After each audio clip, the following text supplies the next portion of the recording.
Hi viewers, I'm Jane, the ultimate Filipina. Many expats and long-stay visitors in the Philippines strongly advise having international health insurance, including coverage for medical evacuation, repatriation, especially if staying outside major cities.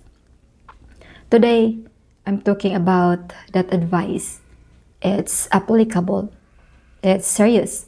And it's not about beaches, not travel tips, not hidden gems, but something that could ruin your life, or worse, your health, if you are not prepared. If you come to the Philippines without medical insurance, without an emergency fund, and without an exit plan, this talk is for you. You might think, I will just wing it. Things are cheap here. Or it will never happen to me. But bad luck doesn't ask for permission. And when it hits hard. If you care about peace of mind, safety, or simply not being stranded in a hospital abroad, you need to hear this. No medical insurance, traveling, or living without a safety net for sickness, injury, evacuation, or serious care. No emergency funds, no savings or backup cash to cover surprise medical bills or other unexpected costs. No exit plan, no plan for what to do if things go sideways. Medical emergencies, natural disasters, severe illness, or needing to return home quickly. Many people come thinking things are cheap. I'll be fine, or I don't need insurance. I'm young and healthy. But life doesn't guarantee that. Here's how healthcare works in the Philippines and why being uninsured is risky. Yes, public healthcare exists, but coverage is partial. Even with the national safety net, many expenses remain out of pocket. Private hospitals are often where you get timely, high quality care, but private care costs significantly more. Routine service might seem affordable. Simple clinic visits in public hospitals or clinics might only cost a few hundred pesos.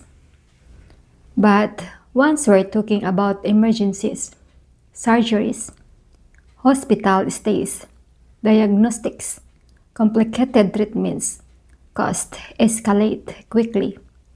For example, MRI or CT scans, specialist consultations, surgeries, overnight stays, especially in private hospitals, can run into tens or hundreds of thousands of pesos. Many expats and travelers are not aware that private hospitals may require upfront payment or proof of ability to pay before admission.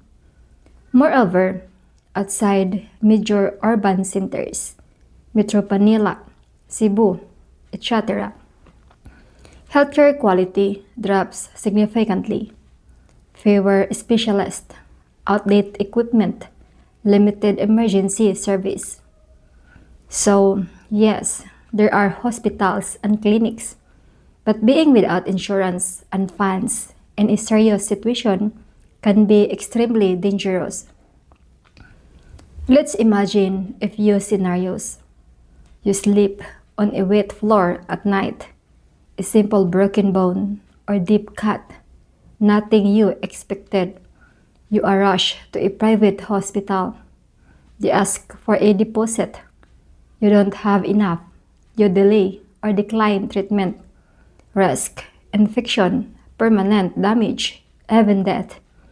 You come down with a serious disease or need surgery, maybe a gallbladder removal, appendicitis, or a severe infection. Hospital bills pile up fast, as one expat on a forum wrote. After hernia surgery in a Manila hospital, almost 400,000 pesos out of pocket. What if you are in a remote province or island when the emergency happens? Ambulance or evacuation? Maybe there's none or none available. Private hospital far away. This is why many recommend evacuation. Repatriation coverage when getting insured. Natural disasters, typhoons, floods, landslides, volcanic risk. The Philippines is prone to them. If you lack emergency funds or exit plan, you might be stuck without medical care, safe shelter, or a way out. Worst case scenario, you are hospitalized, can't pay, or can't evacuate. You could be stranded or forced to rely on whatever limited public care is available, sometimes substandard. If you still want to go or already are there, this is what you need to prepare. Number one, comprehensive medical travel insurance. Ideally, one that covers hospitalization, emergency treatment, medical evacuation, or repatriation. A plan that covers worst case scenarios. Many expert sources recommend this as essential. 2. Emergency fund. Savings backup. Set aside enough to cover several months of living plus a large medical expense or repatriation. In case insurance falls through or doesn't cover something. 3. Exit plan. Know how you would live, whether by evacuation, repatriation, or return travel.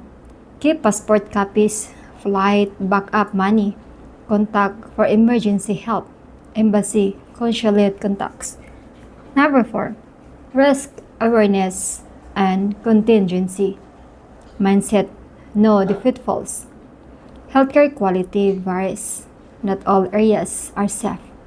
Natural disasters are possible. Paperwork and hospital requirements can be strict. If you check all those boxes, you can enjoy the beautiful side of the Philippines with much lower risk.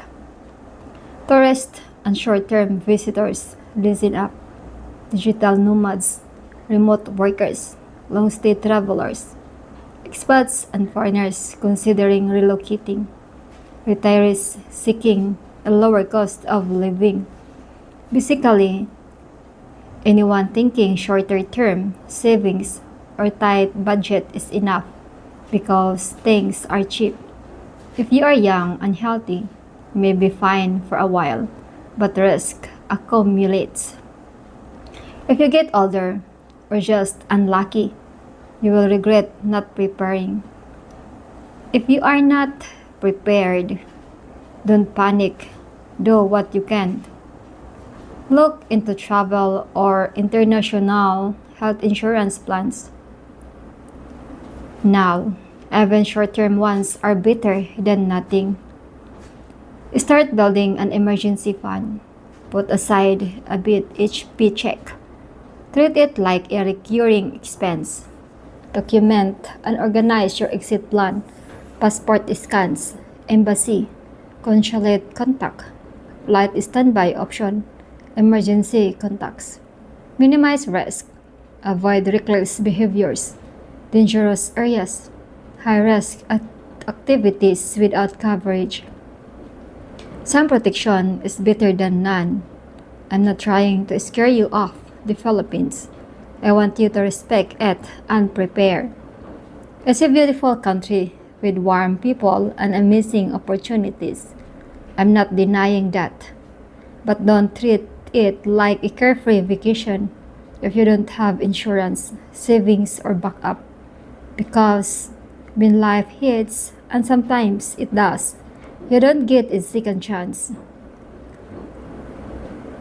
I'm Jane, the ultimate Filipina, wishing you an ultimate day, an ultimate life in the Philippines. If you are living without safety nets, seriously, think again. Get insured, save up, plan ahead. Take care.